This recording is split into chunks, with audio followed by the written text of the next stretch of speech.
The Adventures of Tom Sawyer. Preface. Most of the adventures recorded in this book really occurred. One or two were experiences of my own, the rest those of boys who were schoolmates of mine. Huck Finn is drawn from life, Tom Sawyer also, but not from an individual. He is a combination of the characteristics of three boys whom I knew, and therefore belongs to the composite order of architecture. The odd superstitions touched upon were all prevalent among children and slaves in the West at the period of this story, that is to say, 30 or 40 years ago. Although my book is intended mainly for the entertainment of boys and girls, I hope it will not be shunned by men and women on that account. For part of my plan has been to try to pleasantly remind adults of what they once were themselves, and of how they felt and thought and talked, and what queer enterprises they sometimes engaged in. The Author, Hartford, 1876. Chapter 1. Tom? No answer. Tom! No answer. What's gone with that boy, I wonder? You, Tom! No answer. The old lady pulled her spectacles down and looked over them about the room. Then she put them up and looked out under them. She seldom or never looked through them for so small a thing as a boy. They were her state pair, the pride of her heart, and were built for style, not service. She could have seen through a pair of stove-lids just as well. She looked perplexed for a moment, and then said, not fiercely, but still loud enough for the furniture to hear, "Well, I lay if I get hold of you, I'll—" She did not finish, for by this time she was bending down and punching under the bed with the broom, and so she needed breath to punctuate the punches with. She resurrected nothing but the cat. I never did see the beat of that boy. She went to the open door and stood in it and looked out among the tomato vines and jimpson weeds that constituted the garden. No Tom. So she lifted up her voice at an angle calculated for distance and shouted, You, Tom? There was a slight noise behind her, and she turned just in time to seize a small boy by the slack of his roundabout and arrest his flight. There! I might have thought of that closet. What you been doing in there? Nothing. Nothing? Look at your hands, and look at your mouth. What is that truck? I don't know, Aunt. Well, I know. It's jam, that's what it is. 40 times I've said if you didn't let that jam alone, I'd skin you. Hand me that switch. The switch hovered in the air. The peril was desperate. My, look behind you, Aunt. The old lady whirled round and snatched her skirts out of danger. The lad fled on the instant, scrambled up the high board fence, and disappeared over it. His Aunt Polly stood surprised a moment, and then broke into a gentle laugh. Hang the boy! Can't I never learn anything? Ain't he played me tricks enough like that for me to be looking out for him by this time? But old fools is the biggest fools there is. Can't learn an old dog new tricks, as the saying is. But my goodness, he never plays them alike 2 days, and how is a body to know what's comin'? He 'pears to know just how long he can torment me before I get my dander up, and he knows if he can make me out to puff me off for a minute, or make me laugh, it's all down again, and I can't hit him a lick. I ain't doing my duty by that boy, and that's the Lord's truth, goodness knows. Spare the rod and spile the child, as the good book says. I'm a-layin' up sin and sufferin' for us both, I know. He's full of the old scratch, but laws-a-me! He's my own dead sister's boy, poor thing, and I ain't got the heart to lash him somehow. Every time I let him off, my conscience does hurt me so, and every time I hit him my old heart most breaks. Well, well, man that is born of woman is of a few days and full of trouble, as the Scripture says, and I reckon it's so. He'll play hookey this evening, and I'll just be obleeged to make him work to-morrow to punish him. It's mighty hard to make him work Saturdays when all the boys is having holiday, but he hates work more than he hates anything else. and I've got to do some of my duty by him, or I'll be the ruination of the child." Tom did play hookey, and he had a very good time. He got back home barely in season to help Jim, the small colored boy, saw next day's wood and split the kindlings before supper. At least he was there in time to tell his adventures to Jim, while Jim did 3/4 of the work. Tom's younger brother, or rather half-brother, Sid, was already through with his part of the work, picking up chips, for he was a quiet boy and had no adventurous, troublesome ways. While Tom was eating his supper, and stealing sugar as opportunity offered, Aunt Polly asked him questions that were full of guile and very deep, for she wanted to trap him into damaging revealments. Like many other simple-hearted souls, it was her pet vanity to believe she was endowed with a talent for dark and mysterious diplomacy, and she loved to contemplate her most transparent devices as marvels of low cunning. Said she, "Tom, it was middlin' warm in school, weren't it?" Yes'm. "Powerful warm, weren't it?" Yes'm. "Didn't you want to go in a-swimmin', Tom?" A bit of a scare shot through Tom, a touch of uncomfortable suspicion. He searched Aunt Polly's face, but it told him nothing. So he said, "No'm. Well, not very much." The old lady reached out her hand and felt Tom's shirt, and said, "But you ain't too warm now, though." And it flattered her to reflect that she had discovered that the shirt was dry without anybody knowing that that was what she had in her mind.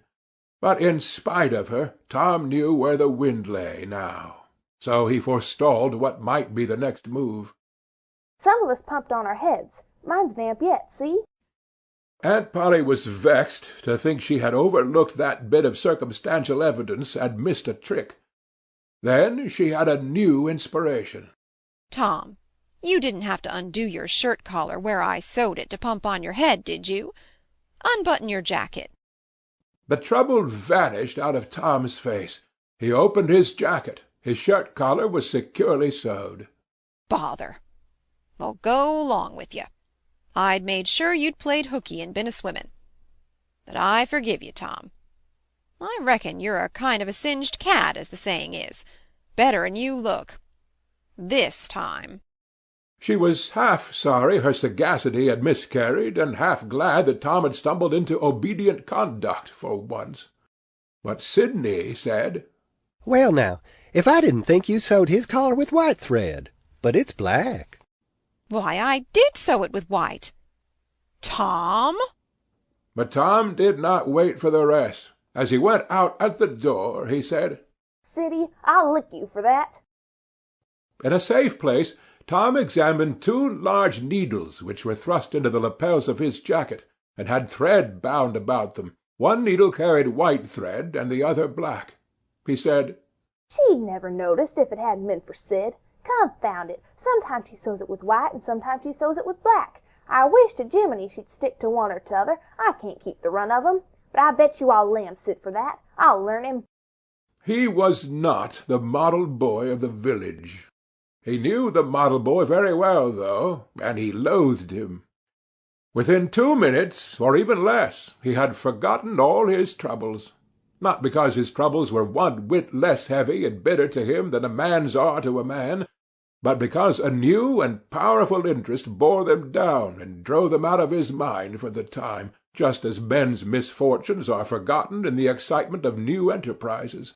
This new interest was a valued novelty in whistling, which he had just acquired from a negro, and he was suffering to practise it undisturbed.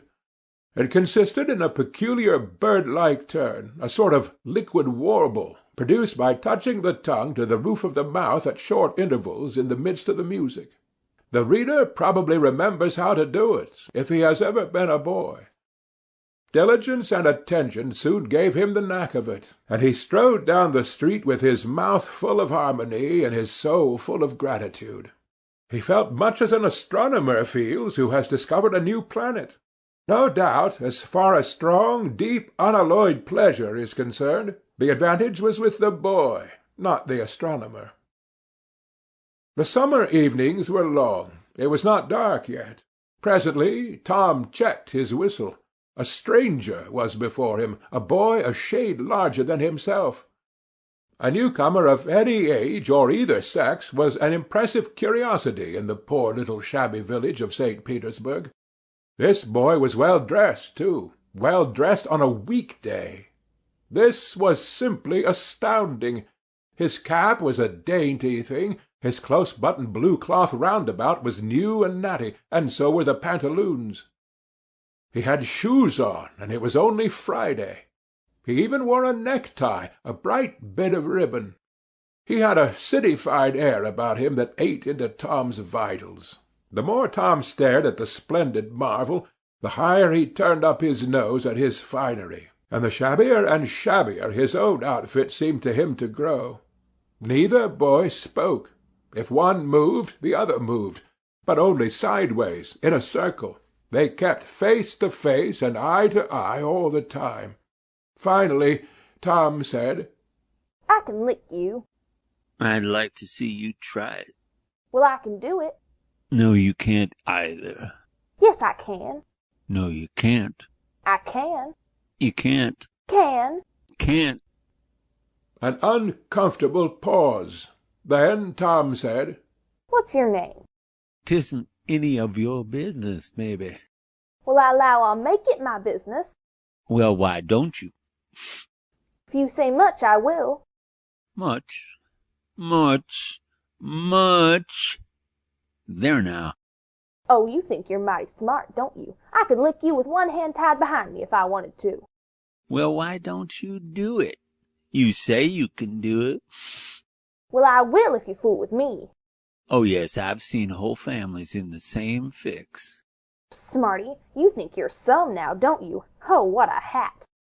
You can lump that hat if you don't like it. I dare you to knock it off. And anybody that'll take a dare will suck eggs. You're a liar. You're another. You're a fighting liar and dasn't take it up. Take a walk. Say, if you give me much more of your sass, I'll take and bounce a rock off in your head. Oh, of course you will. Well, I will. Well, why don't you do it then? What do you keep saying you will for? Why don't you do it? It's because you're afraid. I ain't afraid. You are. I ain't. You are. Another pause, and more eyeing and sidling around each other. Presently they were shoulder to shoulder. Tom said, Get away from here. Go away yourself. I won't. I won't either. So they stood, each with a foot placed at an angle as a brace, and both shoving with might and main, and glowering at each other with hate. But neither could get an advantage. After struggling till both were hot and flushed, each relaxed his strain with watchful caution, and Tom said, You're a coward and a pup. I'll tell my big brother on you, and he can thrash you with his little finger, and I'll make him do it, too. What do I care for your big brother? I've got a brother that's bigger than he is, and what's more, he can throw him over a fence, too. Both brothers were imaginary. That's a lie. You're saying so. Don't make it so.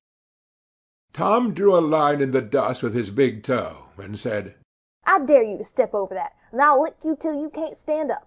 Anybody that'll take a dare will steal sheep. The new boy stepped over promptly, and said, Now you said you'd do it. Now let's see you do it. Don't you crowd me now. You better look out. Well, you said you'd do it. Why don't you do it? By jingo, for 2 cents I will do it. The new boy took 2 broad coppers out of his pocket and held them out with derision. Tom struck them to the ground. In an instant both boys were rolling and tumbling in the dirt, gripped together like cats, and for the space of a minute they tugged and tore at each other's hair and clothes, punched and scratched each other's nose, and covered themselves with dust and glory. Presently the confusion took form, and through the fog of battle Tom appeared, seated astride the new boy, and pounding him with his fists. Holler enough, said he. The boy only struggled to free himself. He was crying, mainly from rage. Holler enough. And the pounding went on. At last the stranger got out a smothered Nuff. and Tom led him up and said, Now that'll learn you. Better look out who you're fooling with next time. The new boy went off brushing the dust from his clothes, sobbing, snuffling, and occasionally looking back and shaking his head, and threatening what he would do to Tom the next time he caught him out. To which Tom responded with jeers, and started off in high feather, and as soon as his back was turned, the new boy snatched up a stone, threw it, and hit him between the shoulders, and then turned tail and ran like an antelope. Tom chased the traitor home, and thus found out where he lived. He then held a position at the gate for some time, daring the enemy to come outside, but the enemy only made faces at him through the window and declined. At last the enemy's mother appeared, and called Tom a bad, vicious, vulgar child, and ordered him away. So he went away, but he said he allowed to lay for that boy. He got home pretty late that night, and when he climbed cautiously in at the window, he uncovered an ambuscade in the person of his aunt. And when she saw the state his clothes were in, her resolution to turn his Saturday holiday into captivity at hard labor became adamantine in its firmness.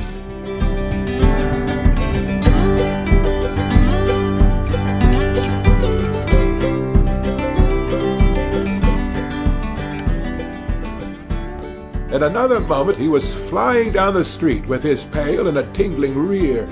Tom was whitewashing with vigor, and Aunt Polly was retiring from the field with a slipper in her hand and triumph in her eye.